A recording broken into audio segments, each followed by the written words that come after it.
Hi, this is Paul from Picopros.com, and we're going to do a demonstration of the Optoma PK-201 Pico projector. Again, this one is a DLP-based projector, and you can visit our initial hands-on review on the Picopros.com. Tonight we're going to do a quick review of the projector itself with the image quality. We're actually going to be playing Astro Boy, one of the animated movies, to get an idea of image quality and some of the other aspects of the projector. So here again, it's the PK-201 from Optoma. I'm just going to set the projector down. We're about 106 inches away, and when I measured it out, we were able to produce just about a 48-inch image, so that does fall in line with the throw ratio of 2.2 to 1 that is stated in the specs for the projector. So we're going to fire up the projector, turn the lights off, and then see, check battery life and some of the image quality. So just give me a second to turn the lights off. I'll be right back. So this is what you would call the splash screen for Optoma that you saw there real quick. And this is the blue screen, not to be confused with the blue screen of death for computers. Anyways, so here's their main screen here with the different icons. There's on the left, that's reading the memory card. I'm sorry, off the internal memory. The second icon is for the micro SD card. This one happens to be 2 gigabyte, but it can go up to 16 gigabytes. And then the icon all the way to the right is to actually search for a VGA type input. So what I'm going to do is actually fire up my iPod here, have it connected through a composite video cable. So I'm going to fire up Astro Boy and just start the video. And again, you can see the blue screen actually extends beyond my white. It's actually foam, just white foam core board. So it's pretty simple setup. It's nothing too fancy. But let's search for the input. And here's the beginning of Astro Boy. And I lined it up so that the 4x3 lines up pretty well. Again, from 106 inches away from the surface, we're getting, again, about a 48-inch image. So it does fall in line with the 2.2 to 1 throw ratio. So here's the beginning of the movie, the credits, etc. And I'm going to time battery life on this. I don't have the sound hooked up, but I think we're okay there. Not too worried about that right now. Mostly worried about image quality on this. So here's the beginning of Astro Boy. It does look very nice in person. Again, we're 106 inches away, so we're producing a 4-foot image. And I should say, in the previous video, I had the, and that was just the hands-on, so we weren't looking at image quality. I had the wrong setting on, so that's why I learned that the video was a little bit washed out on the last one. But this one should be fairly representative of the actual image. Try moving this just a little bit to the right. There you go. You get the full thing.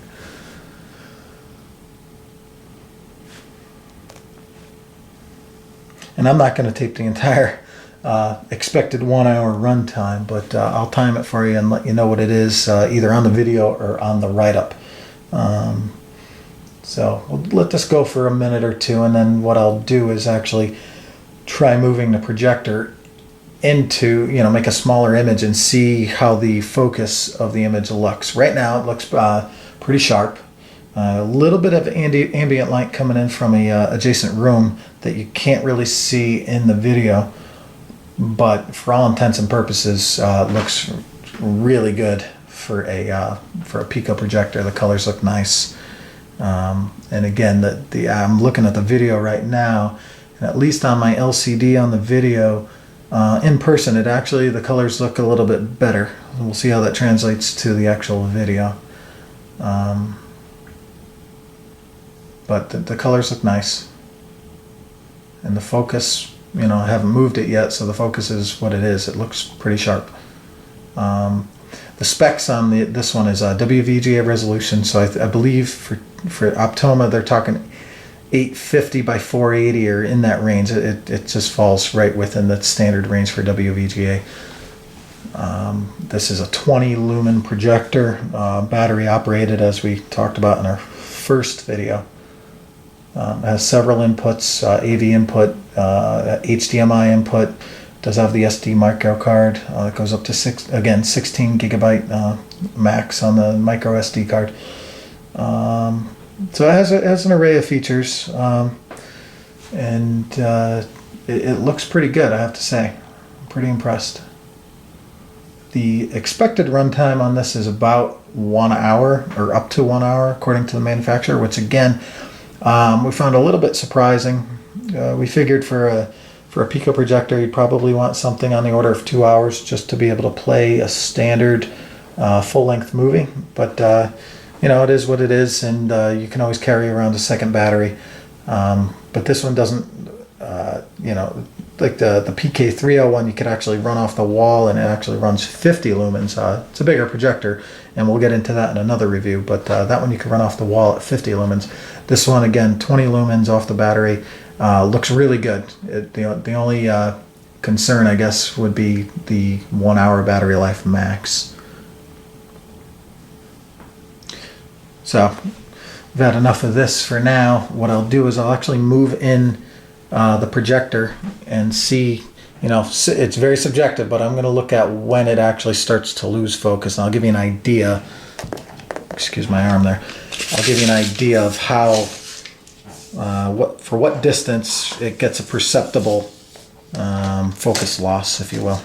Just trying to get an idea in a real environment, in a standard environment. If you're moving this thing around, you know, is the focus wheel really an issue, or is it tolerable? So what I'll do is I'll move the projector. I'm going to pick it up.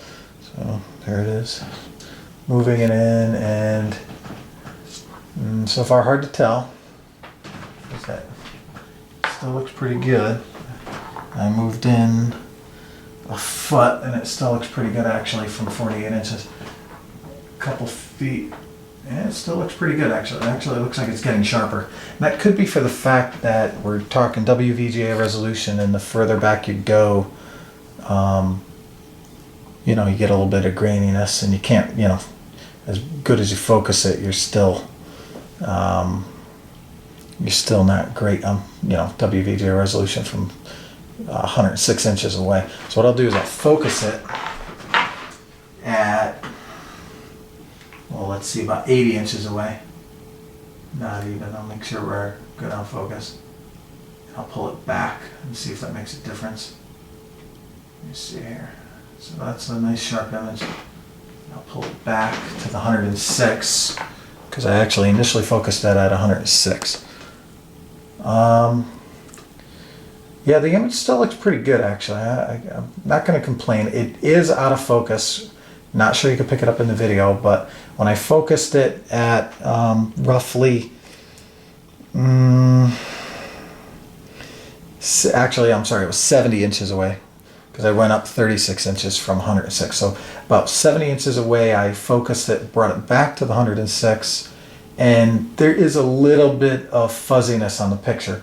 But there is 3 feet of play where it's not bad, I'll be honest with you. It's very tolerable. Is it ideal? No, but the image does look still pretty good. You really can't complain. And the colors still look really good. And again, I'm not sure how much of this is going to pick up in the video, but for this application, actually, the focus wheel doesn't appear like it's going to be that much of an issue. Moving in just a few feet, actually, from further away. Not sure how it's going to be if I went real close. Let me give that a shot. That's going to be a little bit more difficult, just because of length of cables and such. But I'll try to move in. I'll focus it closer in and move back for what it's worth. Let me see if I can move in closer here. So now, so let me make sure. 60 minus 106. So 40 All right, now I'm only 46 inches from the surface. I got a nice, sharp, bright image. You can see a little bit of the actual, this is funny actually. I can see a little bit of not ghosting, but white over here, even past where the image should be. It should end here, but I actually get some white on the edges. So you don't get true black even outside of where the image should be true black. It's kind of interesting. But that's a very clear, very sharp. Let me just make sure the focus is good. Right there's a real sharp, nice colors. And I'm going to bring it back from, again, 60 minus, so 46 inches away. And I'm going to bring it back and leave it in the focus position it was and see how that looks. And again, not that bad. Little fuzzy, but not as bad as some may have thought.